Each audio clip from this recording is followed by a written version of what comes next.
Meus irmãos, como é que vocês estão? Joia? Hoje é quarta-feira, dia 16 de abril de 2025. É meu dia de trazer um pequeno devocional do livro de Salmos aqui no grupo com os irmãos. E hoje a gente vai tratar de maneira breve do Salmo de número 72. A autoria desse salmo aqui é incerta. Alguns acreditam que é de Salomão, já outros acreditam que é de Davi. Eu particularmente, irmãos, entendo que a autoria desse salmo é de Davi, justamente por conta do versículo 1, onde o autor pede para que Deus ensine não somente o rei a julgar com justiça, mas também o filho do rei. Nesse caso aqui, então, se enquadraria o rei Davi pedindo a Deus não só pelo seu reinado, mas também pelo reinado de Salomão, seu filho. O subtítulo desse salmo eu coloquei como o verdadeiro rei. Nos 4 primeiros versículos vemos o pedido em favor do rei.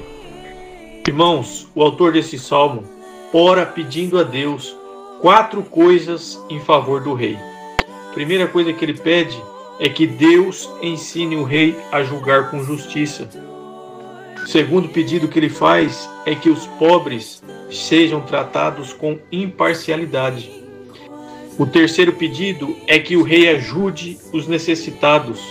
E o quarto pedido é que o rei puna o opressor. Aqui, irmãos, vemos as características de um bom governo. Ao longo da história e ainda hoje, vemos governos que, em vez de aplicarem a justiça, aplicam a injustiça. Em vez de serem imparciais, são parciais. E em vez de ajudarem os necessitados, ajudam os vadios. E em vez de punirem os opressores, punem os homens de bem.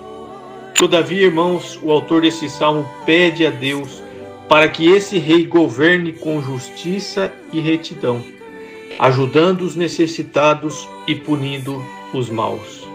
Essas são as características de um governo que agrada a Deus.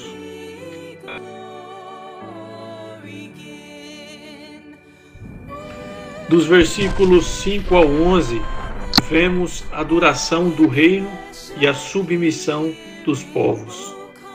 Irmãos, ao longo da história humana, muitos reinos já existiram e outros ainda existem, mas nenhum foi ou é eterno.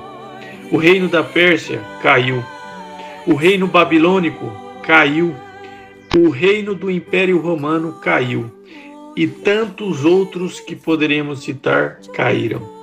Por mais grandiosos e poderosos que fossem, todos eles caíram. Porém, esses versículos, vemos que o reinado deste rei será enquanto o sol brilhar e enquanto a lua permanecer no céu. O reinado será eterno, de geração a geração. Aqui também vemos que o reinado deste rei será por toda a terra.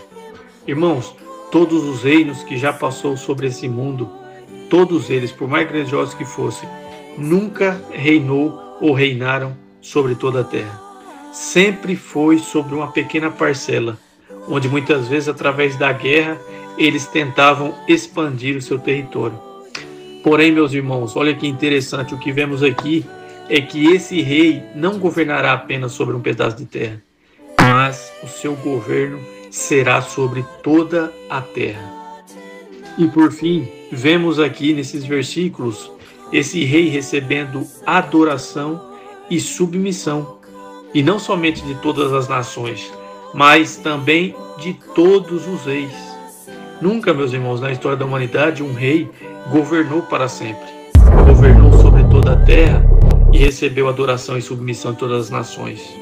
O rei aqui, meus irmãos, que o salmista está descrevendo, não é Davi, muito menos Salomão, mas é o reino de Jesus Cristo, o Filho de Deus.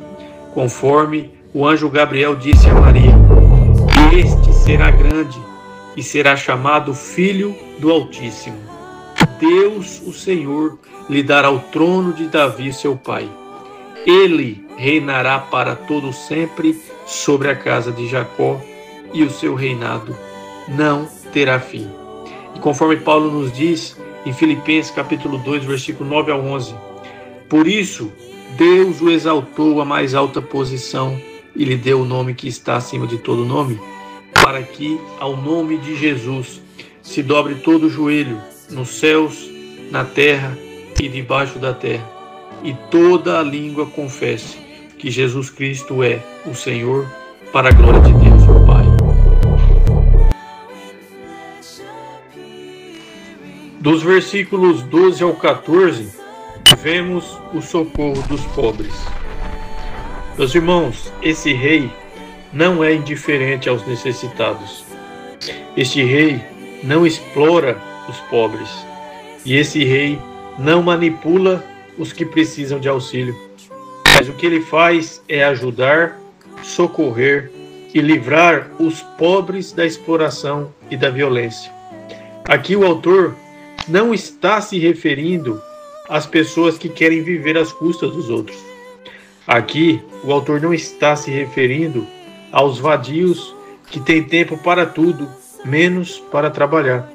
Aqui o autor está se referindo aos pobres e necessitados, que estão nessa situação por vários motivos, não porque não querem trabalhar. E por fim, dos versículos 15 ao 20, vemos o louvor ao seu nome. O autor deste salmo, no versículo 15, diz: Viva o Rei, e que lhe dei ouro de Sabá, que continuamente se faça por ele oração, e o bendigam todos os dias. Irmãos, em todas as Escrituras, nós vemos que o único digno de receber adoração é Deus. Qualquer outro que seja adorado é idolatria. E além disso, todos os reis que já passaram sobre essa terra nunca também receberam adoração, louvor e glória. Mas aqui, esses versículos finais, vemos esse rei não somente recebendo adoração, mas também todas as nações sendo abençoadas por ele.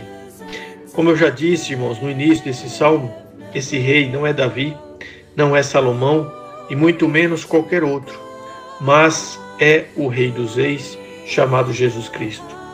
Todas as nações não somente serão abençoadas por ele, mas ele salvará pessoas de todas as tribos, línguas e nações, cumprindo assim a promessa que Deus fez a Abraão, de que por meio da sua descendência, todos os povos da terra seriam abençoados. Por tudo isso, concluo esse pequeno devocional com os versículos 18 e 19, onde diz: Bendito seja o Senhor Deus, o Deus de Israel, o único que faz maravilhas. Bendito para sempre o seu glorioso nome, e da sua glória se encha toda a terra. Amém e amém. Deus abençoe grandemente.